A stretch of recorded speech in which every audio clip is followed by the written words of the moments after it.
আমি আপনাদের ভাই হিসাবে, আপনাদের সন্তান তুল্য হিসাবে দেশের প্রতিটি নির্বাচনী এলাকায় আমার দলের সর্বস্তরের প্রতিটি নেতাকর্মী সমর্থকের কাছে একান্তভাবে অনুরোধ করব, দলের সিদ্ধান্তকে আপনারা সর্বশক্তি দিয়ে বাস্তবায়ন করবেন।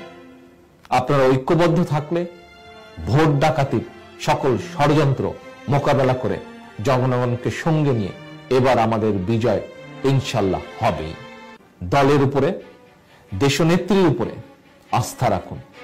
আমি কথা দিচ্ছি, দেশে গণতান্ত্রিক সরকার প্রতিষ্ঠিত হলে অবশ্যই রাজনৈতিকভাবে আপনাদের প্রত্যেকের ত্যাগ, তিতিক্ষা, যোগ্যতার সর্বোচ্চ মূল্যায়ন করার সর্বোচ্চ চেষ্টা করা হবে। প্রিয় নেতৃবৃন্দ, আপনারা অনেকেই এই দলে কর্মী হিসাবে রাজনীতি শুরু করেছিলেন। দলকে ভালোবেসে বেগম খালেদা জিয়ার নেতৃত্বে এগিয়ে যাচ্ছেন সামনের দিকে।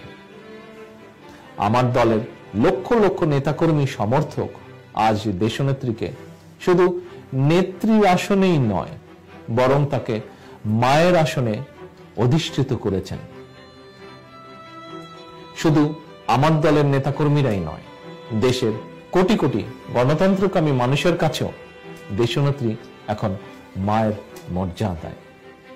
সেই মা জনগণের ভোটে একটি গণতান্ত্রিক সরকার প্রতিষ্ঠার জন্য বছরের পর বছর ধরে আপনাদের সঙ্গে রাজপথের সংগ্রামে ছিলেন। প্রিয় নেতাকর্মী ভাই ও বোনেরা, আজকে আমরা অন্তত একবারের জন্য, আরেকটি বারের জন্য কি পারি না বর্তমান পরিস্থিতির বিবেচনায় নিজেদের সকল প্রকার রাজনৈতিক চাওয়া পাওয়া ভুলে গণতন্ত্রের মুক্তির জন্য সর্বোচ্চ ত্যাগ স্বীকার করতে? আমার তৃণমূলের প্রিয় ভাই বোনেরা,